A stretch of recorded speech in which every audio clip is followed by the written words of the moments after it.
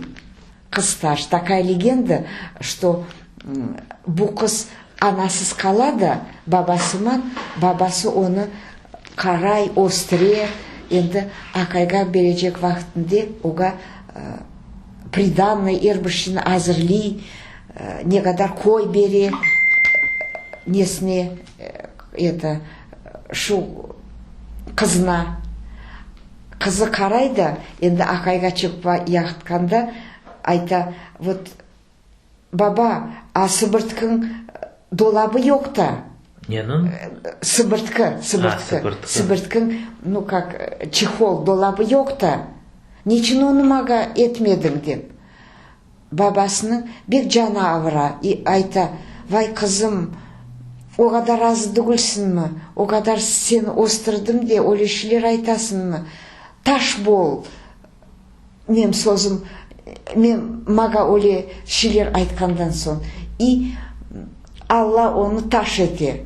И қойлары да янда кішкене ташлар, олар ога берген қойлар таш бола. Оле деп ештікенім. Шынды да бар. Шынды де бар. Сіз көрдіңіз? Мен көрдім. Оқшай. Уақытте. Ну да, вот такая одна скала, а потом кішкене янда артылартындан. Вот, да, оле. А бұл сіздің көйін янда насыл көйлер бар, деп білесіз? Ой, картадан нетемен шынды, это, Қоясан. Озеро, да? Озеро ұзынлар. Озеро ұзынлар. Деңізге яқын, онда қой Қараңғыт. Бір 2-3 километр, вот, Қараңғыт деңіздің янында. Вот. Анаңыз не айтырды сізге? Эвелке яшайыш насыл еді, білмем. Эбет қиын яшай едік дей. Қиын яшай едік дей. Біз. Но бізде біреу келсе, мұсафыр келсе, ілі қой соя едік. Бізде майымыз только топленый май ірте едік. Бардак топленый май ірте едік. Бізде чүберекні біз только топленый майда қызарта едік, деп айтайды анам. Жеміш көп болмаса да, но ет молочный нелер ербіші бізде жетерлік еді, деп айтайды. О, зеңгін қорантайды анам, да. Ога, вот енді бабама, типа, как анам айтайды, бережек еділер, как звание, дворянский титул бережек еділер, но жетіштірмеді. Совет үкіметі келді и башланды не. Вот, оле. Шының үшін бабасыны өлдірділер, шының үшін. О kadar айванлары бар еді, олар яқшы яшайдылер.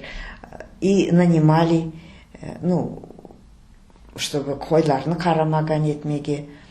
Вот. Анам айтайды, қойларыны деңізде, язда, яз деңізде жуындырайды қойларыны. А бұл землетрясение олғанда... Оны білім... Айтмады сізге?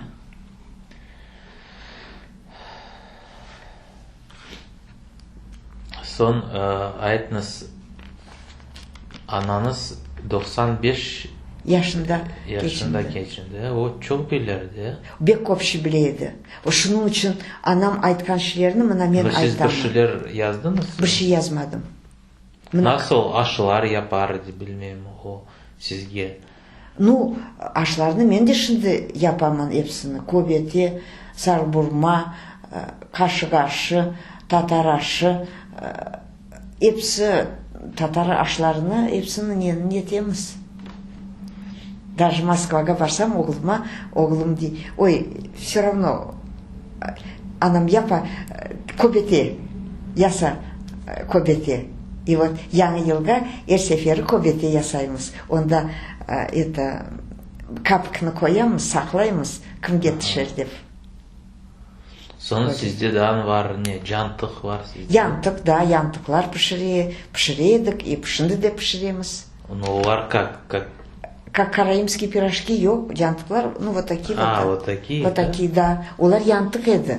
А шынды енді башқа түрлі айталар. А вот шынды янтық айтқанына бізде айтайдылар қапақлама. Вот, как чүлберекте, только тавада, құры тавада нетілгені. Қапақлама дейділер бізде.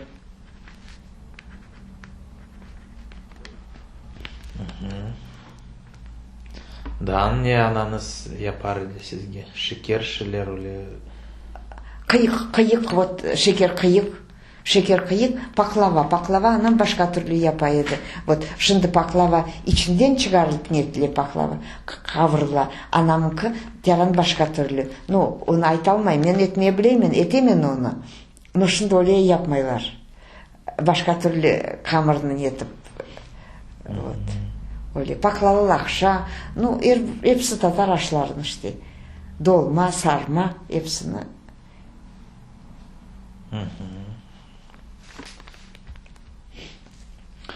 Костеріңіз фотографияларын? Мынанағы, вот бұл Байрамовлар. Қанда олар яшадылар? Олар кефеде яшадылар. Бұл Қырымда олғаншы? Қырымда, да, Қырымда. Бұл 26-27 yazılı şu yılın fotosu. Просто перефотографировано.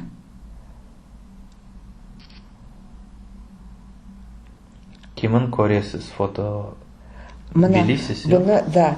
Бұл ең үлкенері Аплақай. Вот. Ондан, вот мына айтайым. Вот, навы Зуперакай. Анамың бұлар двоюродныйлер. Екі doğmuşlar. Зуперакайың бабасы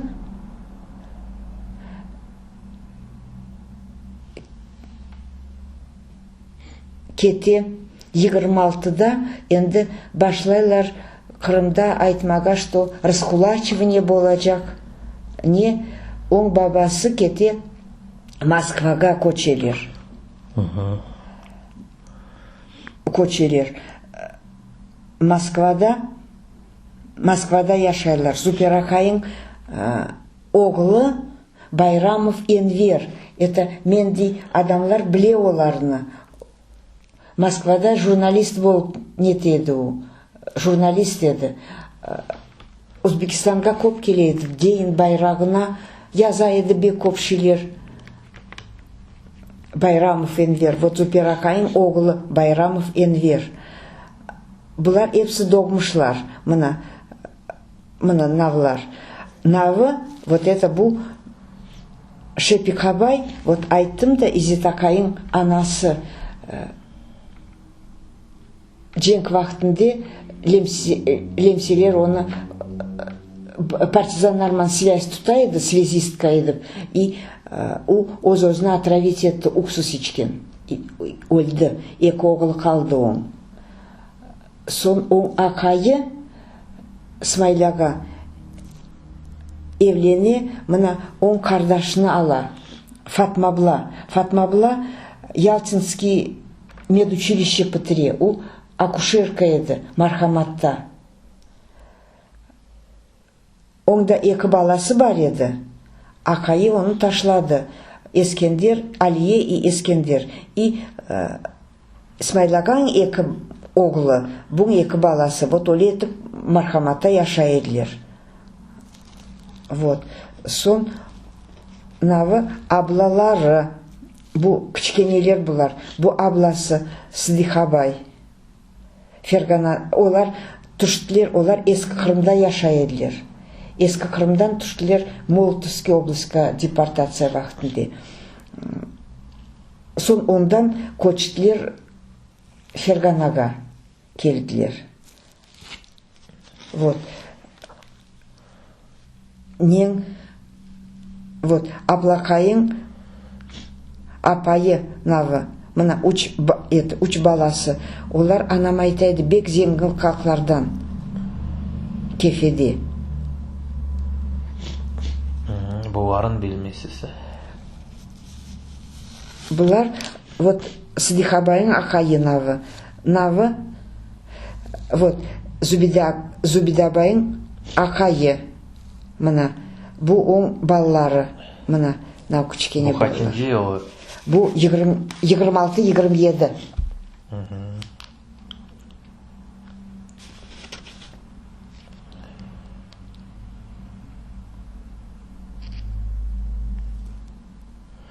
Тағдағын көстеріңіз не? Навы, бұл, мына, ескі Қырымлы, шында айтайым, вот, в начале века вот бек нелермен, ну, активист еді Джемилев Менсеид. Даже газетлерде де оқыған едім. Оң ағасы, Менситакайың ағасы. Ады нас? Ады, мына анам неткен еді, анам Сейдали айтқан еді. Вот 11-го года бұл фотография. Фотографиямында не язылы деп айтсам, анам Сейдали деп айтқан еді. Бұл оң несі, бақ насыл дүлбер адам. Ну, олар сізге сойыл дейді. Олар бізге қойдеш бола, ескі қырмылы қойдеш. А насыл фотолар түшті сізге? Фотолар насыл түшкені, шында айтармын. Мына нау мен картанам, бабамың анасы, мына навы. Ады насыл? Мосне. Ой, Мерьем. А он кардашы Мосне. Это Абдулькеримова Сегезеклі. Вот Сегезек айтқан едім де, вот бұл Сегезеклі. Бұл қачын жылы фото? Білмейм. Бұны просто перефотографировали, а как қанша елі олғанын білмейм.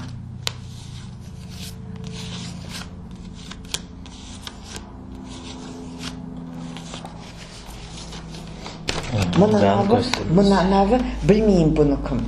Ну, білмейм бұл фото.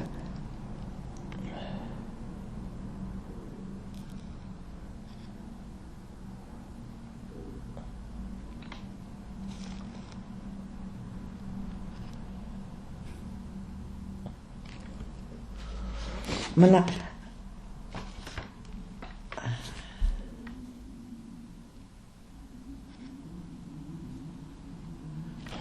да. Мына навы фотография, вот анам айтқан едімде, кефеде чалыша еді книжный дүканда. Вот подругасы Мевсусе. Екісі чалыша еді книжный дүканда, итальянский улицада. Эк балабан, ну, центральный книжный магазин. Кефеде. Бу анам, вот нава анам, навы Мевсусе. Так она уехала в Турцию во время оккупации? В Турцию Мевсусе нет, она уехала в Турцию до войны. А разве можно было? Тогда можно было. До какого-то 36-го ли года или 38-го года можно было с Туркиямен нет леда. Ну вот, на Кефеде родственники, вот эта вот фотография, она вот такая. Качинджила. Ваши родственники? Это, да, это вот нава анам, а нава ее дайсының қызы, нава.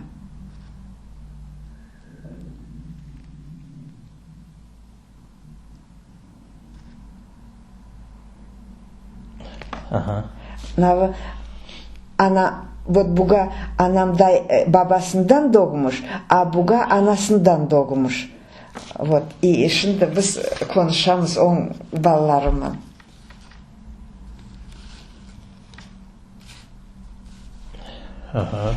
Потом? Вот просто... Вот это кто? А вот это вот, она же вот из этой фотографии, вот, она анам, а вот это имени, вот это вот, да, вот. Вы во время выселения успели взять фотографии, Фотографии, да, взяли.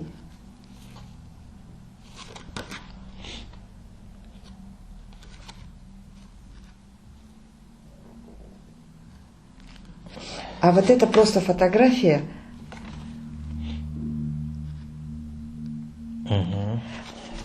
Вот это вот Мевсусе, она подруга Мевсусе. Вот так посмотришь, это где-то 38-й, 37-й год. Как современные, посмотри. Просто мне вот, ну, одежда, все. Расслаждали йога это.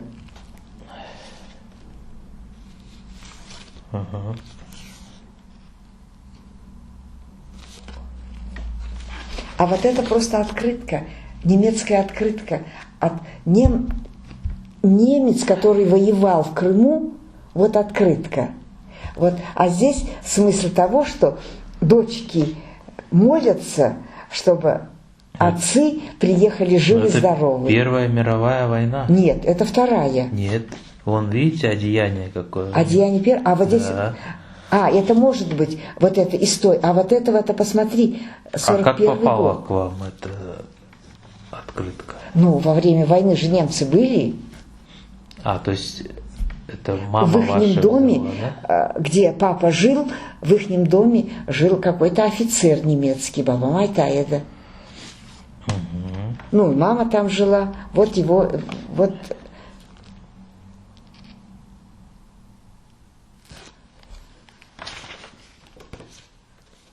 И просто он забыл взять, да? Ну, наверное, он, наверное, подробности мен бельмеем. Просто вот Шувахтен, видишь, это печать какая, 41 год. Вот. Вот какая-то часть. А вот это вот, она уже 46 ел өзінің қардашын көрмеді. Вот Америка барганда, вот анам и он қардашы. Мама 15-го года, он 17-го года. Это 89-й год. В 89-м году она поехала? Да. О. Первый раз увидела его в 89-м году после 43-го. Ну, собственно. Значит, они не виделись, да? Они не виделись, 46 лет не виделись. А, все, ну этих я не знаю, это какие-то родственники. Ну, давайте я не знаю. Ваши даже. родственники, да? Да. Просто у нас есть люди, которые могут читать латинский и арабский. А, ну вот, можешь это самое. Вот. Ага, да. Ну, написано «Имин». Ну, кто-то из родственников близких. Мына наунда.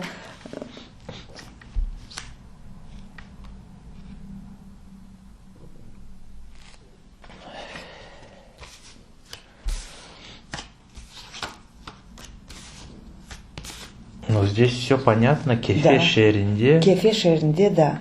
Ну. Васфие Хардашима. Бариев, да? Бариев. Бариев, да. Ага. Так, давайте дальше. Это она Майтаеда. Вот, ну это тоже так. Узнавание. Но это кто? А это Шефика. мамина двоюродная. Бабушкина сестры, дочь. Коя-сан. Мамина двоюродная.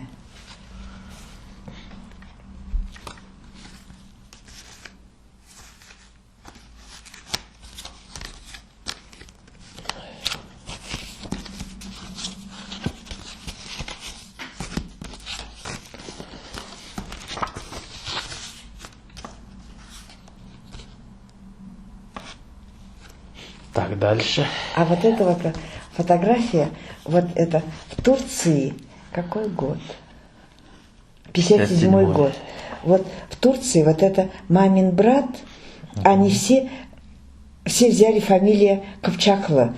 Ну, он взял название Копчактан, села. Да, Копчакла. Вот это его двоюродный брат Халид, тоже Копчакла. А вот этот односельчанин, ну, с этого же села, тоже Копчакла. Вот все троем Копчакла.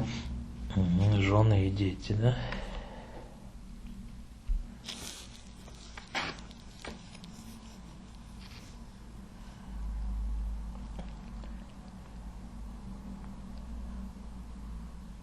Но вы керченский диалект хорошо знаете? Ну, в принципе, знаю, но так я говорю. Как у вас говорят на зеркало? Гузгы? А я не знаю, может быть, у меня не керченский диалект. Может, у меня, ну, бабам неса больше. Гузгы? Да. Все.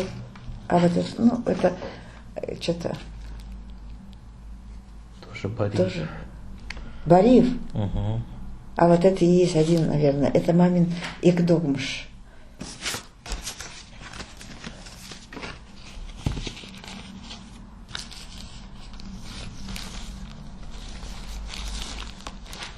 Какой-то двоюродный под Москвой. Нет, Йокволда. А там что у вас Нет. еще есть? Здесь у меня... Вот, это... Вот сохранилась вот эта вот похвальная грамота. Это бабамын Каскардашы. Мустафаева Зинаида. Да. А вот следующий Зубиде язывала. Вот надо Зинаида, 6 класс. А она закончила мединститут во Фрунзе.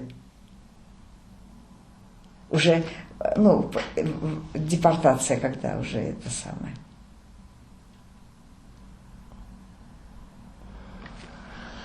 Ага. Вот это же ее же это самое. Вот она хорошо училась. Вот, а здесь уже Зубиде. Так, это какой год получается? 40-й год? Это 38-й, тот 40-й. Перед войной. Угу.